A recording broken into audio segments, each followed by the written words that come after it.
planet is surrounded by an atmosphere of gases. One of the most important is oxygen. As well as supporting life, it's a very reactive element. This jar is full of oxygen. A glowing splint immediately relights. Oxygen reacts with most elements. Sulfur is a non-metallic element.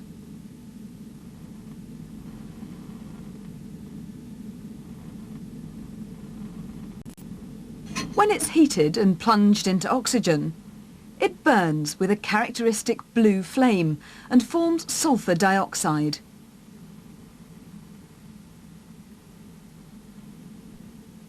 Red phosphorus is another non-metal.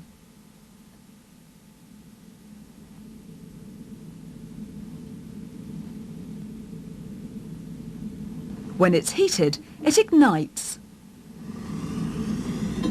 Plunge it into oxygen and it forms a thick white cloud of phosphorus 5 oxide. Adding water dissolves the oxides. Sulfur dioxide is a colourless gas.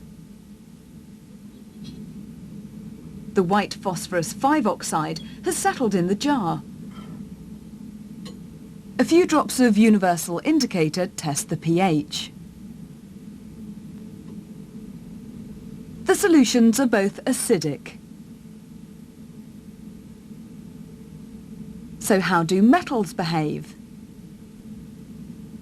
Sodium is a very reactive metal. It's stored under oil. Filter paper removes the oil and then it can be heated.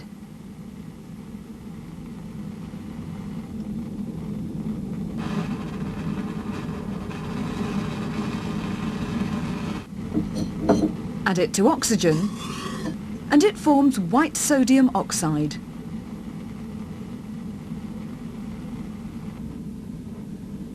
Another reactive metal is magnesium. It burns in air with a bright light. Add it to oxygen and it burns spectacularly. The white powder that forms is magnesium oxide. Solutions of these metallic oxides turn universal indicator blue. There appears to be a pattern. The soluble oxides of non-metals produce acidic solutions, while soluble oxides of metals produce alkaline solutions.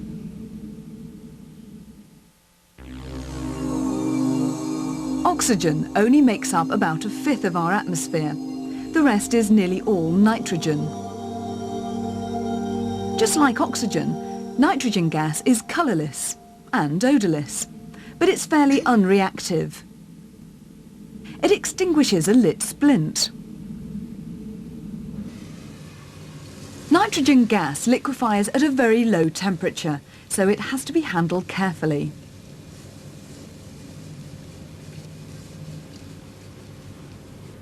Liquid nitrogen can be used to freeze objects rapidly.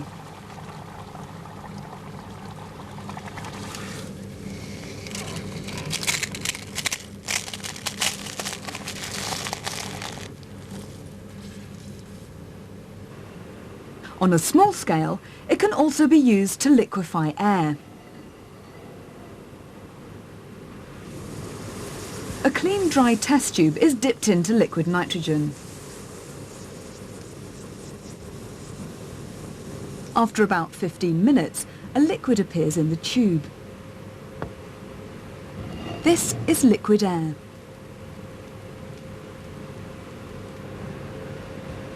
As it warms, it starts to boil, and the gas evolved can be tested.